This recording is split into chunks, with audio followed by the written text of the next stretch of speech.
Hi friends, welcome back to my channel. I am Kuldeep Kumar. As we have studied in the previous video or lecture that fetal circulation. Normally क्या होता है fetal circulation में? But जब baby born हो जाता है उसके तुरंत बाद में उसमें क्या क्या चेंजेस होते हैं fetal circulation में, वो चेंजेस बहुत इम्पोर्टेंट हैं हमको पढ़ने के लिए, समझने के लिए। तो वो ही टॉपिक आज बहुत ही इंटरेस्टिंग और इम्पोर्टेंट टॉपिक है, वो आज हम डिस्कस करते हैं इस वीडियो में। So let's start without wasting the time.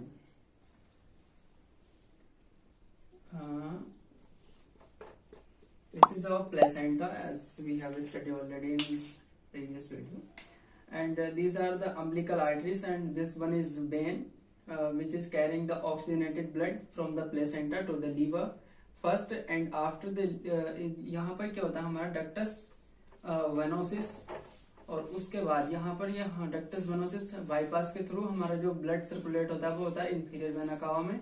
Inferior vena cava के बाद जाता है ये राइट एट्रियम में।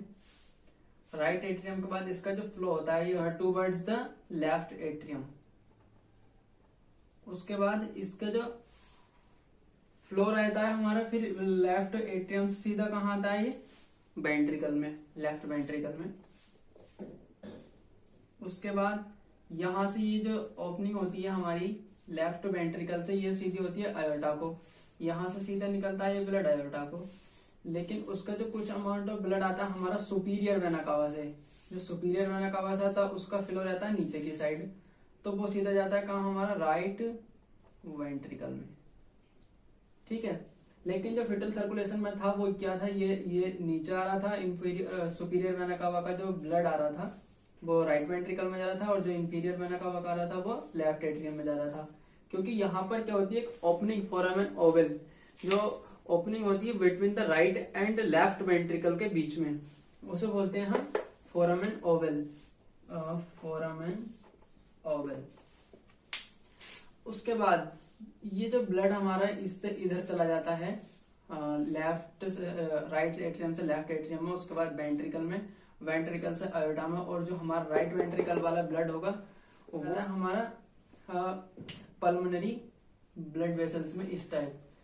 लेकिन बर्थ से पहले क्या होता था हमारे यहाँ पर, हमने बताया था कि यहाँ पर जो प्रेशर होता है वो ज्यादा होता है एज कम्पेयर टू द आयोर्टा, तो जिसकी वजह से ये हमारे लंग्स क्या थे, पहले कोलैप्स थे, तो इसका जो कम अमाउंट जा रहा था लंग्स को, और जो मैक्सिमम अमाउंट था वो सीधा जाता था आयोर्टा को। उसके बाद ये आयोर्टा से होकर फिर सीधा आ रहा था, सीधा ये आयोर्टा से होता हुआ नीचे आ रहा था हमारे जो नीचे के जो हमारे लिम्स होते हैं उनको जो जा रहा था ब्लड। उसके बाद ये यहाँ से हमारा अम्बिलिकल आर्टरीज के थ्रू फिर वापस से प्लेसेंटा में जा रहा था डीऑक्सीजनेट होने के बाद। लेकिन अब आफ्टर द बर्थ क्या इसमें चेंजेस होते हैं, यह हमें देखना है, ये बहुत ही इम्पोर्टेंट है जानने के लिए।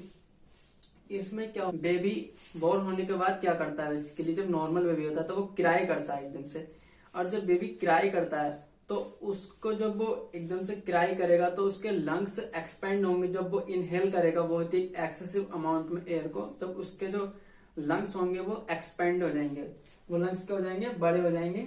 और जब ये लंग्स एक्सपेंड होंगे तो यहाँ पर जो रेसिस्टेंस बना रहता है ये रेसिस्टेंस थोड़ा कम हो जाता है, और जो ब्लड का फ्लो होता है हमारा पल्मोनरी ब्लड वेसल्स से लंग्स को, वो एकदम से उसका जो वे होता है, रास्ता होता है अपनी वो खुल जाती है, और इसका काफी अमाउंट ऑफ ब्लड जाने लगता है फिर कहाँ, लंग्स में। और उसके बाद जो ये हमारा डीऑक्सीजनेटेड ब्लड आता है लेफ्ट वेंट्रिकल से, सॉरी राइट वेंट्रिकल से, हमारा इधर इधर जो आता है पल्मोनरी ब्लड वेसल्स में, उसके बाद ये हमारा लंग्स में ऑक्सीजनेशन के प्रोसीजर इसमें होता है, और ऑक्सीजनेटेड ब्लड यहाँ से हमारा फिर आता है पल्मोनरी वेन्स के थ्रू वापस कहाँ आता है, लेफ्ट एट्रियम में, और लेफ्ट एट्रियम से जाता है लेफ्ट वेंट्रिकल में, और लेफ्ट वेंट्रिकल से फिर जाता है आयोर्टा को। ठीक है, आयोर्टा को आने के बाद फिर ये जाता है हमारा आ जाएगा लेकिन इसमें क्या होता है, अब चेंजेस देखने की बात मैं बता दूं तो आपको, जब हमारा बेबी क्राई होता है, जब ऑक्सीजनेटेड अमाउंट ऑफ ब्लड होता है तो उसमें क्या होता है, एक तो ऑक्सीजन, और उसके बाद में ये हमारा जो डक्टस आर्टीरियोसिस है, इसको क्लोज होना होता है after the birth. Foramen Oval होता है, इसको क्लोज होना होता है।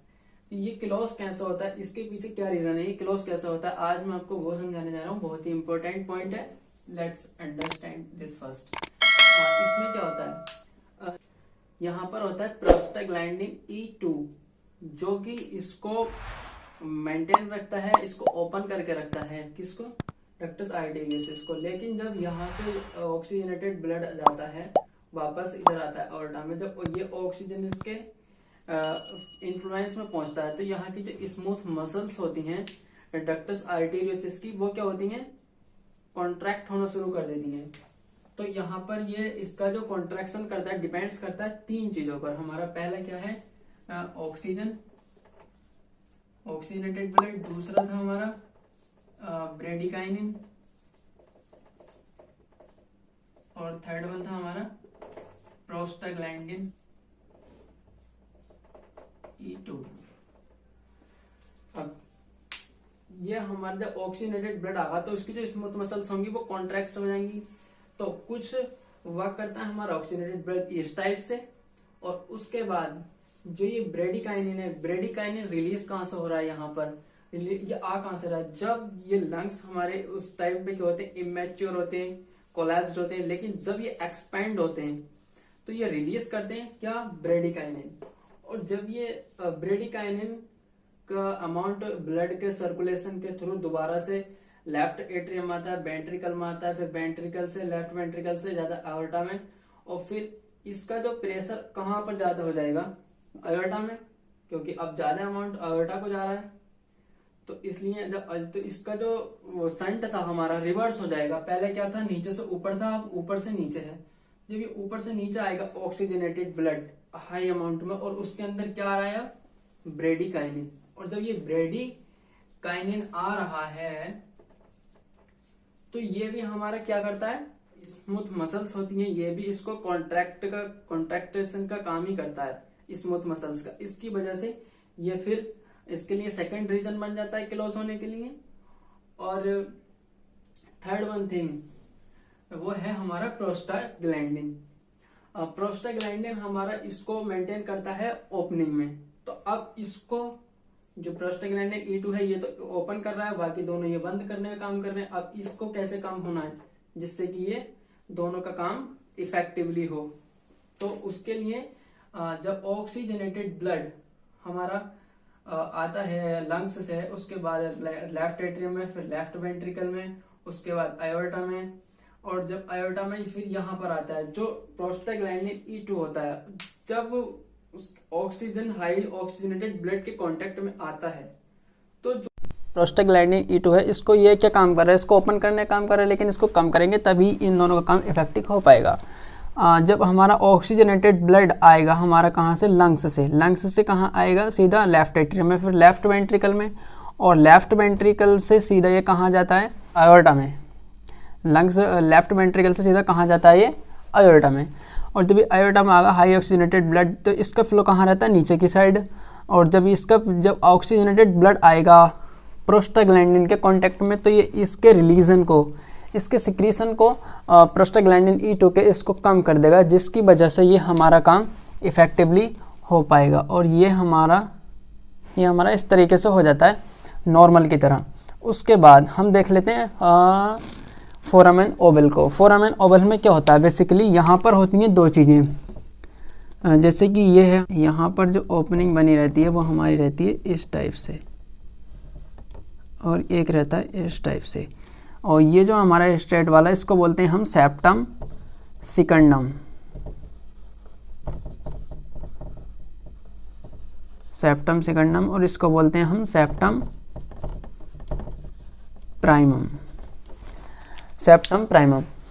इसमें क्या होता है, जब हमारा ये हमने इसको कट कर देते हैं बाद में, जब बेबी बॉर्न हो गया उसके बाद हमने इसको कट कर दिया अम्बिलिकल वेन को, तो इसका जो अम्बिलिकल वेन से जो ब्लड जा रहा था तो वो तो हमारा बंद हो गया। तो उसकी वजह से जो राइट एट्रियम है उसका ब्लड फ्लो कम हो जाएगा, और जब इसका ब्लड फ्लो कम हो जाएगा तो इसका जब ब्लड फ्लो कम हो जाएगा तो इसका ब्लड फ्लो नीचे की ओर हो जाएगा, और ये स्ट्रेट सीधा नहीं जा पाएगा लेफ्ट एट्रियम में। और जो हमारा हाई अमाउंट ऑफ ब्लड आ रहा है वो कहाँ से आ रहा है, हमारा ब्लड जो आ रहा है वो ऑक्सीजनेटेड होने के बाद लंग्स से सीधा कहाँ आ रहा है, लेफ्ट एट्रियम में। तो जब हमारा हाई फ्लो रहेगा इस अपोजिट साइड में, लेफ्ट एट्रियम से राइट एट्रियम की साइड को, तो जो हमारा ये सेप्टम सिकंडम है इसको ये कंप्रेस कर देगा, पुश कर देगा, और ये कहाँ कर देगा पुश, सेप्टम प्राइमम के पास में, और जिसकी वजह से जो हमारा फोरामेन ओवल है वो हमारा क्या हो जाएगा, टेम्पररी क्लोज हो जाएगा। क्योंकि इसमें क्या होता है, जो हमारा हाई प्रेशर रहता है लेफ्ट एट्रियम से राइट एट्रियम की साइड में रहता है, तो उसकी वजह से जो प्राइमम है उसको सेप्टम सिकंडम के ऊपर ये धकेल देगा, पुश कर देगा, जिसकी वजह से कि ये हमारा फोरामेन ओवल टेम्पररी क्लोज हो जाएगा। लेकिन ये टेम्पररी क्लोज हो जाता है ऑन द बर्थ डे, लेकिन इसको परमानेंट क्लोज होने में लगते हैं कुछ 7 मंथ लग जाते हैं, 6-7 मंथ, और ठीक है 6-7 मंथ। लेकिन 20% केसेस ऐसे भी होते हैं जो कि जिसमें ये बंद ही नहीं हो पाता लाइफ टाइम। कुछ केसेस ऐसे होते हैं लेकिन उसमें कोई प्रॉब्लम नहीं होती, बहुत ही कम अमाउंट इसका जाता है इधर से इधर। जिस बस उसमें प्रॉब्लम यही रह सकती है जैसे कि ब्लड ऑक्सीजनेटेड डीऑक्सीजनेटेड में मिलेगा, फिर वही कैरी आउट हो जाएगा पूरे सिस्टम को, तो उससे हाइपोक्सिया, साइनोसिस वगैरह इस टाइप की कंडीशंस हो सकती हैं। तो देख लेते हैं फिर हमारा बस यहाँ पर यही होता है normally in the changes of the foetal circulation after the birth. हमारा क्या हुआ, डक्टस आर्टेरियोसिस वो क्लोज हो गया, फोरामेन ओवल है वो क्लोज हो गया, और बचे इसके जो रेमिनेंट्स मतलब कि जैसे कि हमारा ये जा रहा था डक्टस वेनोसिस, तो ये हमारी क्या थी, डक्टस वेनोसिस में मतलब ये हमारी अम्बलाइकल जो वेन जा रही थी ये हमारी जब उसके बाद श्रिंक हो जाएगी। श्रिंक इनमें पहले कौन सा होता है, आर्टरीज और वेन्स में। ये भी इंपॉर्टेंट पॉइंट है याद रखने के लिए, हमारा पहले श्रिंक होती हैं आर्टरीज क्योंकि वो डीऑक्सीजनेटेड ब्लड कैरी करती हैं और ये आगे की तरफ किसी भी चीज़ के कॉन्टैक्ट में नहीं रहती, और जो हमारी वेन होती है वो कैरी करती है ऑक्सीजनेटेड ब्लड जो कि हमारी कॉन्टैक्ट में रहती है इन्फीरियर वेना केवा की साइड में। तो इसमें क्या होता है, ये हमारी बाद में श्रिंक होती है, कॉन्ट्रैक्ट होती है और ड्राई हो जाती है। उसके बाद जो रेमिनेंट्स इसके पार्टिकल्स बच जाते हैं उसमें क्या होता है, जैसे कि मैक्रोफेज माइक्रोफेज रिएक्शंस हमारी बॉडी में नॉर्मली चलती रहती हैं, और उसके लिए अलग से वीडियो में बना दूंगा माइक्रोफेज के लिए। तो इसमें आप ही इसके बाद जो इसके रेमिनेंट्स होते हैं वो इस तरीके से डिसॉल्व हो जाते हैं बॉडी में। तो बस this is the enough for today's video, and this is all about the changes in fetal circulation after the birth. But important points or factors are these 3 things: oxygen, bradykinin and prostaglandin E2। But ध्यान किस किस का रखना, हमें oxygen क्या कर रहा है, इंक्रीज कर रहा है, ब्रेडिकाइनिन इंक्रीज कर रहा है, प्रोस्टाग्लैंडिन E2 को हमें कम करना है, जिसकी वजह से कि हमें डक्टस आर्टेरियोसिस को क्लोज कर पाएँ। एंड ये तो हमारा तुम्हें पता ही चल गया क्योंकि इधर से हमारा जब हाई अमाउंट आएगा ब्लड का तो वो उसकी तरफ से ज़्यादा प्रेशर रहेगा, जिसकी वजह से कि सेप्टम प्राइमम सेप्टम सिकंडम के ऊपर पुश हो जाएगा और वो उसको टेम्पररी क्लोज कर देगा। So that's all in the changes of fetal circulation after the birth. So thank you for today's video, and I hope कि आपको मेरा वीडियो पसंद आया होगा। सो प्लीज़ लाइक कीजिए एंड सब्सक्राइब कर दीजिए चैनल को अगर नए आए हैं तो, and please share the link with your friends and please do your valuable comments.